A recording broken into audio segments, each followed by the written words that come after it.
ఇళ్ల స్థలాలు లేని వాళ్ళకు 5,500 మందికి ఇళ్ల జాగాలు ఇచ్చినాం అని చెప్పిన వాళ్ళకు కూడా చెప్పిన. అసలు ఏమైందంటే 2014లో నేను ఓడిపోయినా కదా, నన్ను ఓడగొట్టిన వాళ్ళు ఎంతమంది చేతులు ఎత్తుండటం సార్?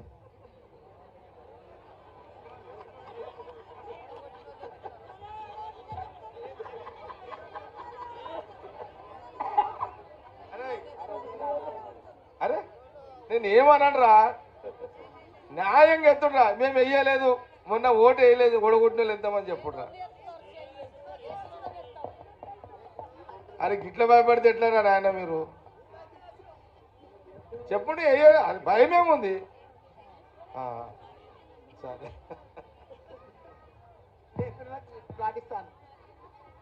సరే ఓకే ఓకే ఓకే. మీకు ఎక్కడ ప్రమాదం అయిందో చెప్తే అరే ఏంట్రా రే పోచమ్మలో లేనురా. ఎక్కడ ప్రమాదం అయిందంటే నేను 2014లో ఓడిపోయిన తర్వాత హరీష్ రావు మినిస్టర్ ఉన్నాడు, ఇక్కడ టీఆర్ఎస్ ఎమ్మెల్యే ఉన్నాడు.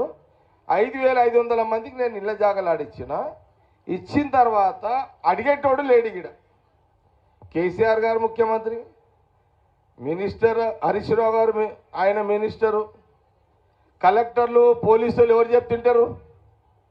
కేసీఆర్ హరీష్ రావు, ఈడెవరు టీఆర్ఎస్ ఎమ్మెల్యే చెప్పింది తింటారు.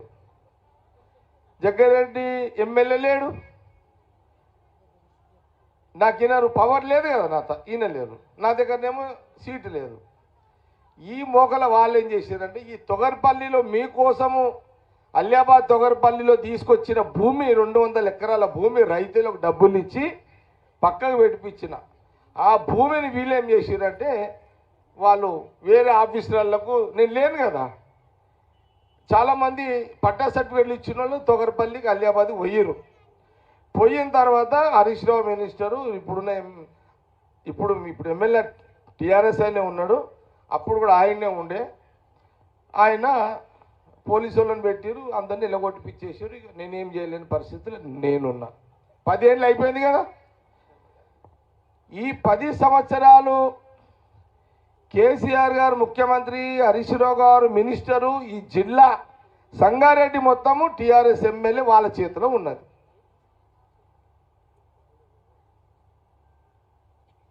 మీకు జాగా మీరు ఎవరు ఇంతమంది సర్టిఫికేట్లు చూపెట్టారు కదా, జగ్గారెడ్డి ఇళ్ళ జాగా సర్టిఫికేట్ ఇచ్చిండు, మరి మీరు టీఆర్ఎస్ ఎమ్మెల్యేని పోయి జాగా ఆడుందో చూపెట్టమని ఎందుకు అడగలేరు?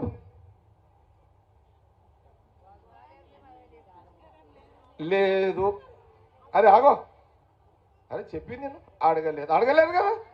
అచ్చా, మొన్న టీఆర్ఎస్ వాళ్ళు వచ్చినప్పుడు మొన్న ఎలక్షన్లో ఈ సర్టిఫికెట్లు ఉన్న వాళ్ళు అందరూ లేదు, అసలు సర్టిఫికెట్ లేని వాళ్ళు కూడా మొన్న వీళ్ళు వచ్చినప్పుడు మాకు ఇళ్ళ జాగా లేదు, నెల కింద కిరాయి ఇళ్ళు ఈ చేతులు ఎత్తుండే. ఒకసారి ఎంతమంది కిరాయి ఇళ్ళు ఉన్నారు? తిప్పుండే, ఇప్పుడు తిప్పుకోండి, ఇక కంప్లీట్ ఉన్నారు. కొన్నా నేను మొన్ననే కొన్నా మీకు, ఇప్పుడు నేను ఉన్న ఇల్లు మొన్ననే కొన్నా. నేను 22 సంవత్సరాలు కిరాయికి ఉన్నా. వినండి, ఇప్పుడు నేను రామ్నగర్లో ఉన్నా కదా ఇల్లు, నేను 22 సంవత్సరాలు ఆ ఇంట్లో కిరాయికి ఉన్నా. మొన్న నా కూతురు పెళ్ళినప్పుడు పైసలు ఇచ్చి కొనుక్కున్నా, ఎంత 30 లక్షలు ఇచ్చి కొనుక్కున్నది ఇల్లు. ఏది రామ్నగర్ది. 22 సంవత్సరాలు నెలకు ఎంత కిరాయి? 3,000 కిరాయి కట్టిన నేను ఉన్న ఇల్లు ఇప్పుడు. అంటే అట్లా మస్తు మంచినా కానీ చెప్తున్నట్ల. అయితే కిరాయి ఇంత అయిందా? ఎంత కిరాయి కట్టిరు నెలకా? రైట్, నెలకు 5,000 రూపాయలు మీరు కిరాయి కట్టిర్రు. అయిను సంవత్సరానికి ఎంత అయింది? ఎంత అయింది? 5 ఏళ్ళకి ఎంత అయింది? 3 లక్షలు. ఏమ్మా అంటే మీరు ఎవరికి ఓట్లు వేసారా ఏందని అడుగుతలేను, మీతో మాట్లాడుతున్న మనసు విప్పి. ఏం చెప్తున్నా అంటే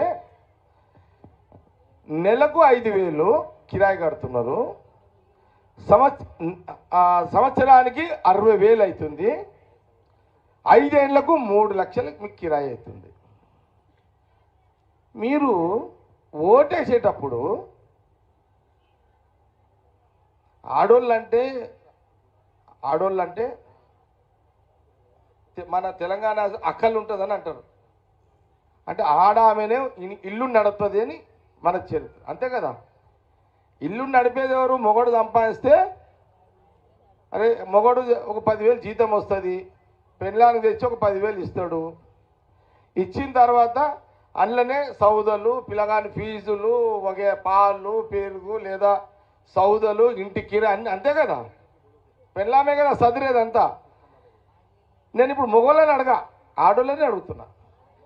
మొగడు తెచ్చిన 10,000 ఎట్లా సర్దుబాటు చేయాలో ఉన్న మీరు ఆడోళ్ళు ఈ నెలకు 5,000 రూపాయలు కిరాయి కట్టుకుంటూ సంవత్సరానికి 60,000, 5 ఏళ్లకు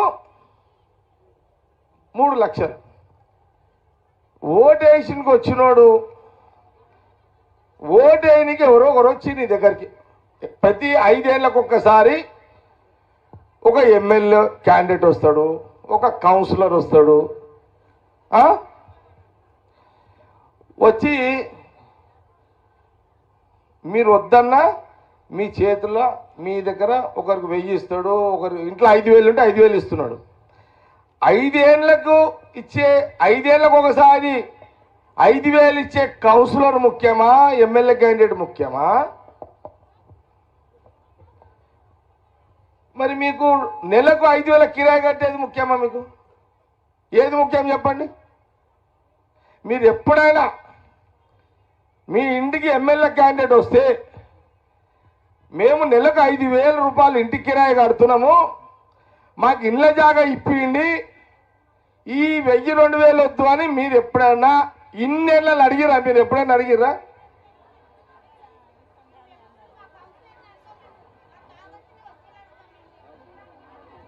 అడిగితే ఇనండి అడిగితే ఇను నేను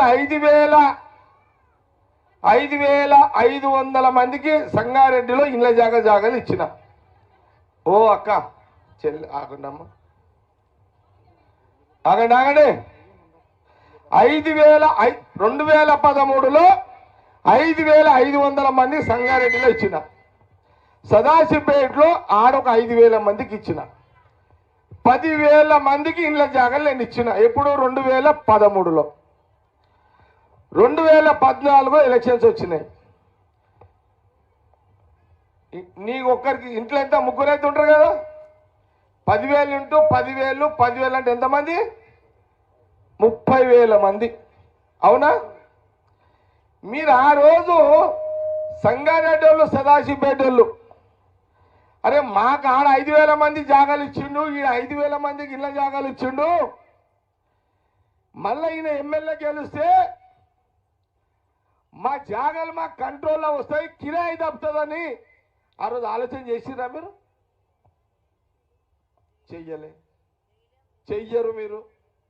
చెయ్యరు మీరు. ఏ పూటకు ఆ పూట చూసుకొని మీరు, మీ తప్పు కాదు, మీ ఆర్థిక పరిస్థితి మిమ్మల్ని అట్లా పరిచయం చేస్తుంది.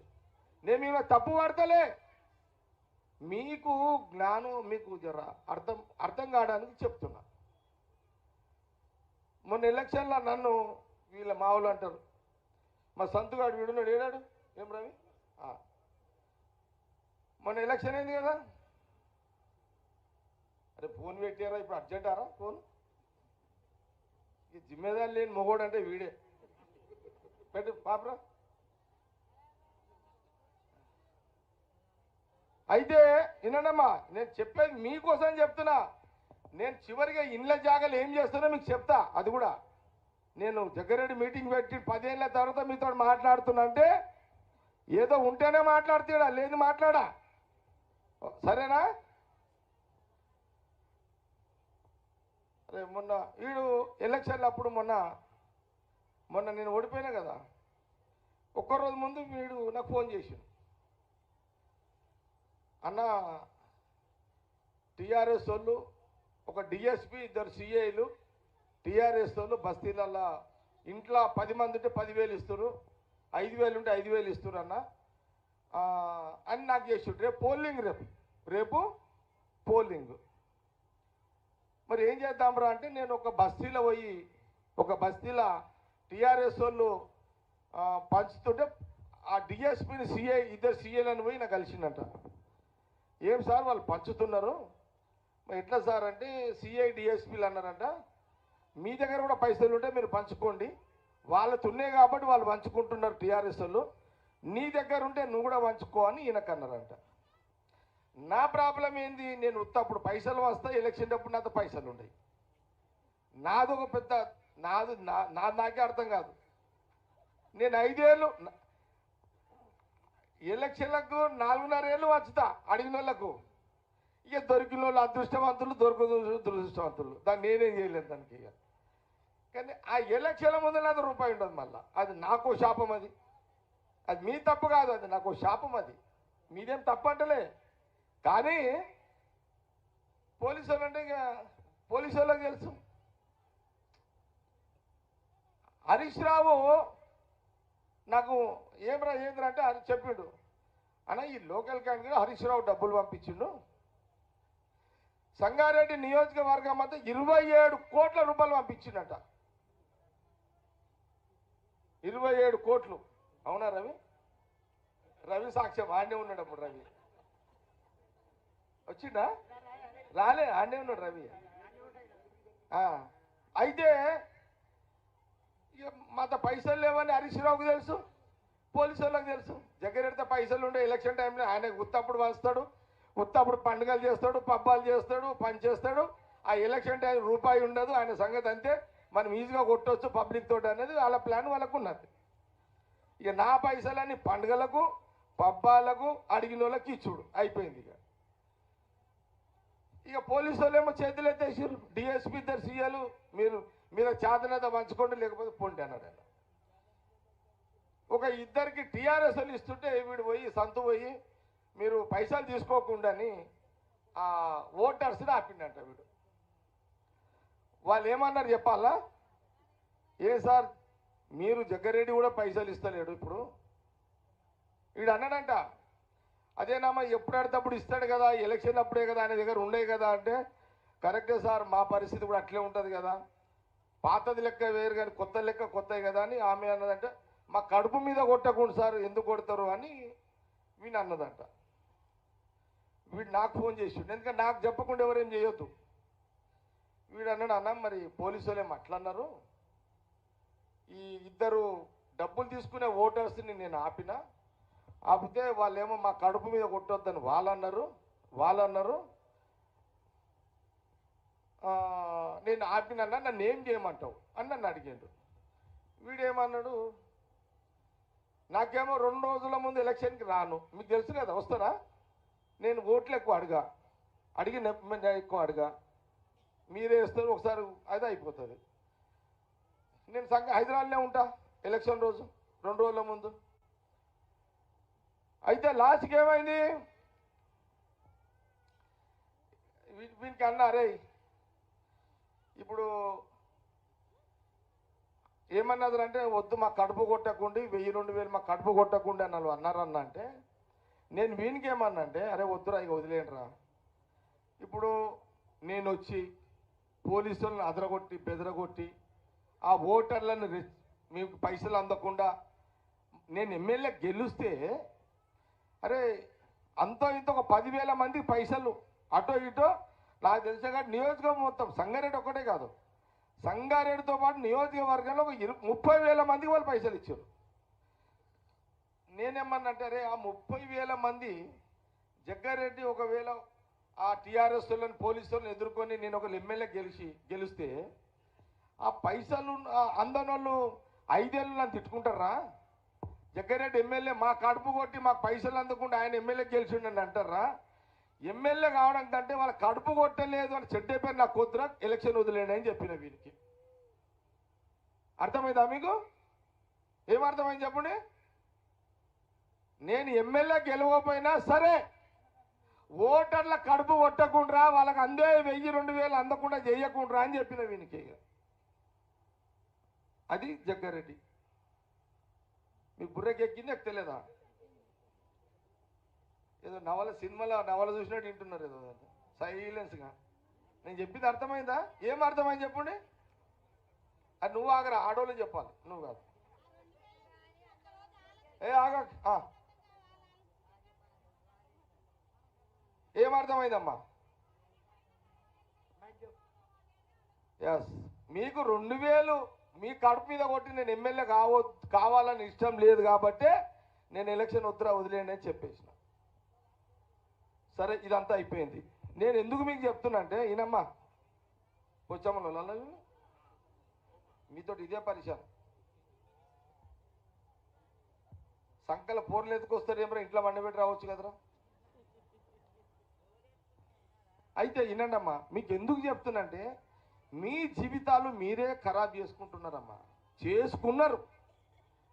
మీరు నెలకు 5000 కిరాయి కట్టుకుంటూ ఓటేసేటప్పుడు ఇళ్ళ జాగా కావాలని గట్టిగా ఎవరైతే ఇళ్ళ జాగా ఇప్పిస్తారో అతనికి ఓటేయాలి. కానీ ఎక్కడనమ్మా మీరు ఎప్పుడు బాగుపడతారు? ఇంకా మీరు అరే ఇండ్రా, అరే అరే వాడిని, అరే ఇక్కడ ఇంటా నువ్వే లీడర్ అరే అరే మీకు దండం రా పోషమ్మలకు, మీతో ఇదే నెత్తి నొప్పిరా నాయన. మీటింగ్ అంతా ఖరాబ్ చేస్తారు మీరు.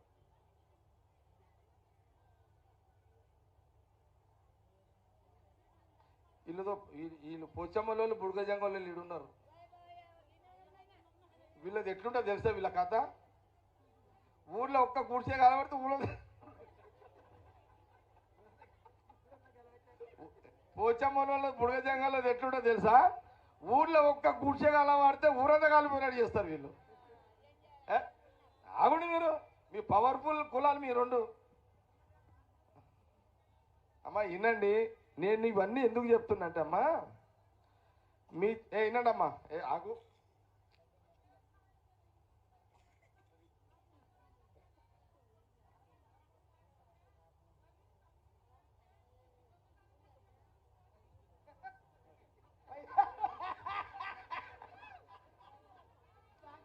నువ్వు కూర్చో. వినండి అమ్మా, ఆగు. అరే కూర్చో, ఆగు ఆగు ఆగు ఆగు. అయితే వినండి అమ్మా, నేను ఎందుకు చెప్తున్నా ఇవన్నీ అంటే, నేను మళ్ళా వినండి, ఇంత టైము మీకు ఎందుకు తీసుకొని చెప్తున్నా అంటే, మీకు కొంత జాగ్రత్త పడతారని చెప్తున్నా, వేరేది ఏం ఉద్దేశం లేదు. మీరందరూ జాగ్రత్త పడతారు, జాగ్రత్తలు తీసుకుంటారని నేను మీకు అడుగుతున్నా. మీకు ఈ విషయాలన్నీ చెప్తున్నా, విన్నారమ్మా? ఈ 10 ఏళ్ల కాలంలో 5,000 రూపాయలు అయితే మీరు కట్టి నష్టపోయారు కదమ్మా. అంటే 10 ఏళ్ళు అన్నా కూడా దగ్గర 6 లక్షల రూపాయలు ఒక్కొక్క కుటుంబం కిరాయి కట్టినట్టే కదా.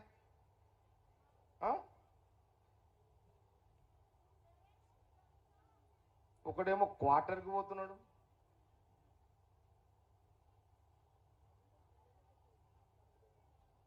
ఇంట్లో మీ భర్తలు తాగేటోళ్ళు ఉన్నారా? ఎవరన్నా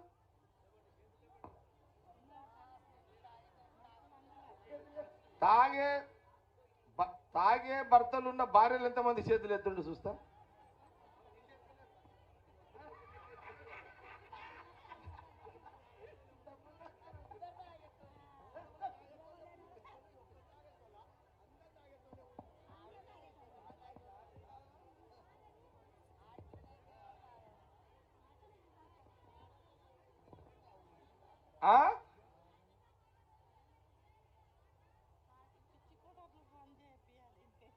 నువ్వు ఎక్కడ ఉంటావు?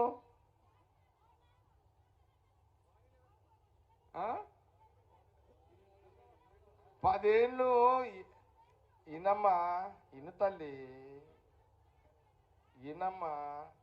10 ఏళ్ళు నేను గవర్నమెంట్లో లేను. నువ్వు 10 నిమిషాలు ఓపిక పట్టకపోతే నేనే రా అమ్మా అని నేనే కదా పిలిచింది. నువ్వు 5 నిమిషాలు ఓడుస్తా అదమ్మా 10 ఏళ్ళ పంచాయతీ. 10 ఏళ్ళ పంచాయతీ 5 నిమిషాలు ఓడుస్తుందా అమ్మ? నీకు ఓపిక లేకపోతే నువ్వు ఇంటికి పో తల్లి, ప్లీజ్. నీ ఇంటికి ఆరాం, ఇంట్లో కూర్చోపో. నువ్వు తల్లి. మరి ఓపుకుంటే ఆమె కూర్చేయండి రే कुर्सी डालो जिधर पीछे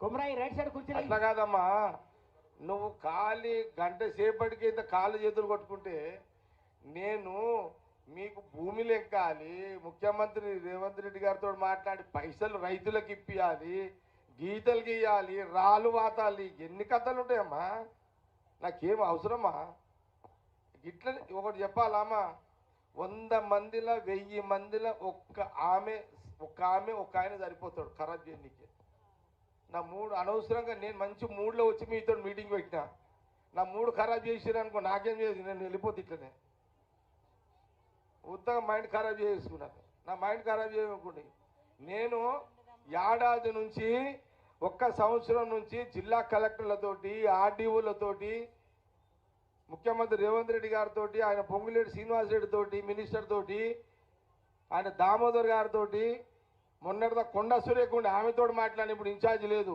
ఇప్పుడు వివేక్ వచ్చి ఆయనతోటి నేను నిర్మల ఇగో మా ఈడున్న కూర్చున్న లీడర్లు అందరూ మేము ఎంత బుర్రల వాళ్ళ కూడా మాకేముందమ్మా అందరి తీరు మేము కూడా వేరే 2,000 చోట్ల వేసుకుంటాము అట్లా చేయమంటే అట్లా చేస్తారు మా వాళ్ళు ఏమురా ఏది బెస్ట్ చెప్పుడు మీరు అట్లా ఖరాబ్ చేసుకోకుండామా ఇంత ఎవడు పెట్ట ఇట్లా అసలు ఎవడు పెట్టుకుంటాడా ఈ పంచాయతీ ఇవ్వడానికి ఈ ఇండ్ల జాగా పంచాయతీ ఇవ్వడం పెట్టుకుంటాడా ఎవరు పెట్టుకోరమ్మా ఇది హెడ్ఏక్ ఇదంతా సరే నేనేమంటున్నట్టమ్మా ఇవన్నీ చెప్పాలి ఇవన్నీ చెప్పకపోతే మీరు తప్పుల మీద తప్పులు చేస్తూనే ఉంటారు కదా మీరు ఎప్పుడు తప్పులు చేసుకోవద్దు మీ జీవితాలు మీరు మంచిగా చేసుకోవడానికి ఇంతసేపు చెప్తున్నా నేనేమంటున్నంటే ఈ ఇండ్ల జాగాలకు సంబంధించి ఇప్పుడు ఈడ సర్టిఫికెట్లు ఉన్నోళ్ళు ఉన్నారు సర్టిఫికెట్ లేనోళ్ళు కూడా ఉన్నారు ఇంట్లో కానీ సర్టిఫికెట్ ఇచ్చిన వాళ్ళు ఆల్రెడీ సంగారెడ్డిలో ఉన్నారు వాళ్ళకి కొందరు రాకపోవచ్చు సర్టిఫికెట్లు ఇచ్చిన వాళ్ళకు సర్టిఫికెట్ రాలేదు వాళ్ళకు ఇండ్ల జాగాలు ఇవ్వడానికి నేను ఒక దాదాపు ఈ ఏడాది నుంచి అందరితో మాట్లాడుతూ భూమి కోసం మేము ఆల్రెడీ ఒక దగ్గర భూమి ఇప్పుడు రైతులు రావాలి కదా ముందుకి అంటే దగ్గర 6-7 వేల మంది ఒక 7,000 మంది 8,000 మందికి 6,000 మందికి ఇప్పించాలంటే దగ్గర ఒక 200 ఎకరాల భూమి కావాలమ్మా 200 ఎకరాల భూమి కావాలి అలియాబాద్ దగ్గర ఉన్న భూమి వాళ్ళు టీఆర్ఎస్ వేరేలకు ఇచ్చేసిరుగా ఇప్పుడు నేను ఎక్కడ చూడాలి చూస్తే ఈ కంది మండల్ సంగారెడ్డి మండల్లో రైతులను ఒప్పించి వాళ్ళకు ముఖ్యమంత్రి గారితో మాట్లాడి రైతులకు డబ్బులు ఇప్పించి మీకు లేవడ్ చేసి ఒక్కొక్కరికి 80 గజాల జాగా పట్టా సర్టిఫికేట్ ఇచ్చిన వాళ్ళకు పట్టా సర్టిఫికేట్ లేదు కిరాయి ఇళ్లలో ఉన్న వాళ్ళకు అది కూడా బాధాప్తా ఎంక్వైరీ చేసి